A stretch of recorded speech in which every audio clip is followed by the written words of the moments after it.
Okay, I just got done using the Heavy Hitch toolbar. A few observations.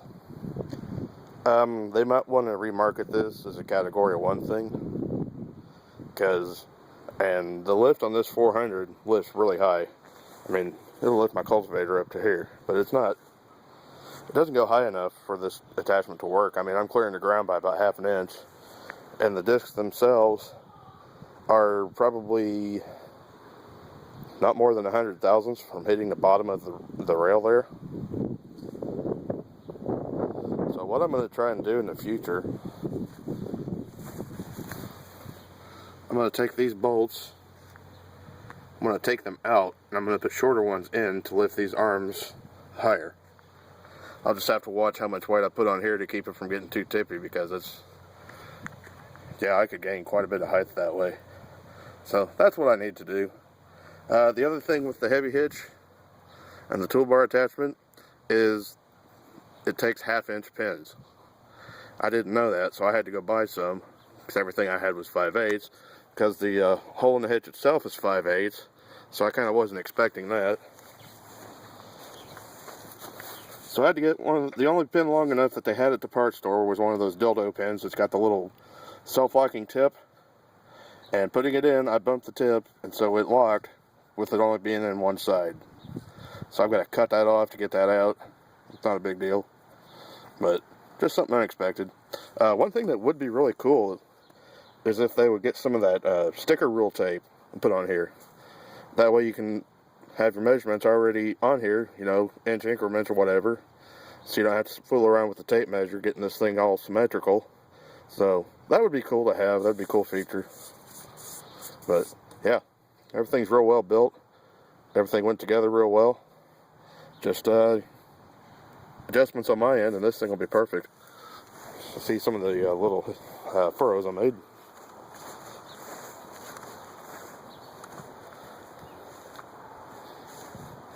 That one's going to get peppers, and that one's probably, well, that one's kind of junk.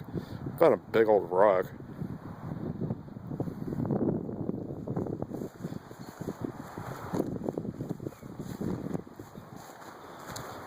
Well, I got a lot of lawn weeds.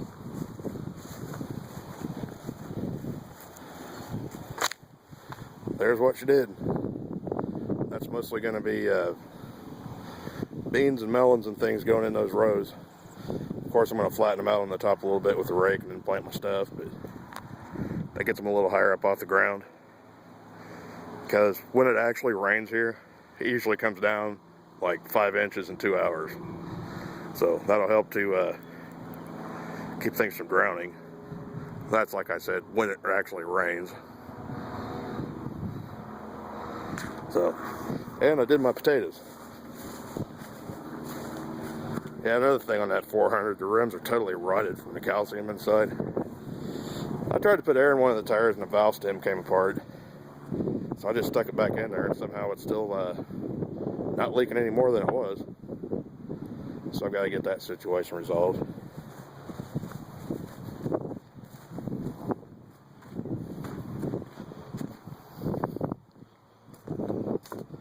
And I either healed my potatoes mostly right, or I killed them.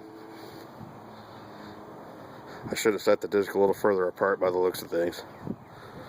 But that'll be for next season or the fall garden. Also from Heavy Hitch,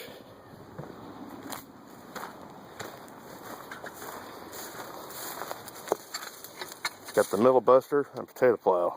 That thing is amazing. I sunk that ripper in there 16 inches deep on my first try and didn't even stall the tractor, didn't slow it down, didn't whip nothing. And then I put the middle chisel on, potato plow, whatever you want to call it. Made a nice trench that was perfect for taters. Then I just took a rake and just covered them up. And yeah. Same thing with this thing is it doesn't go high enough. I had to put it on upside down actually in regards to I had to put this end of the receiver up instead of down like it shows on the website. So, but I think my adjustment with my 3-point hitch with getting those different bolts, I think that'll take care of that. And another thing I got to do to this tractor The governor's weird. I think the linkage is sticking, and it's like it doesn't want to throttle down. So getting her stopped can be a hassle sometimes. There's a homemade blade that came with this. This actually worked good, except for it's got no trip, obviously, and no skids, so you gotta watch what you're doing. But I've done a lot of work with it. And then there's that one that you can't really do a whole lot of work with because the machine's not heavy enough.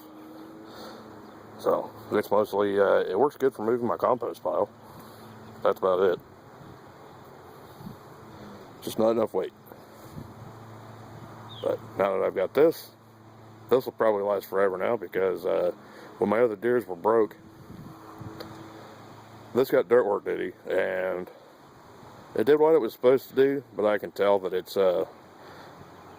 not meant to do it long term. It is an actual garden tractor. It's got a Hydro Gear 730 transaxle in it, and you can tell that it took its toll on it. But I think a fluid change should be good. And this thing, I continue to be impressed with this 400.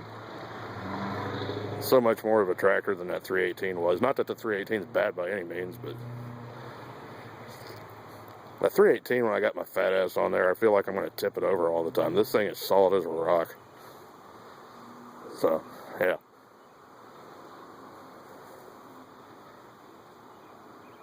So, I'm going to call it a day. It's supposed to maybe stop blowing wind, and then I was going to spray with my sprayer over there, but with that freaking pin stuck in there, until I can get it, I need to get an angle grinder and just cut that thing off. I don't have one. I'm going to go to Harbor Freight. I bet I can get one for 10 or 12 bucks. That kind of nixes using this tractor in the meantime. That guy over there, not an option. Not taking a bagger off of this guy, so maybe I'll break out the 110.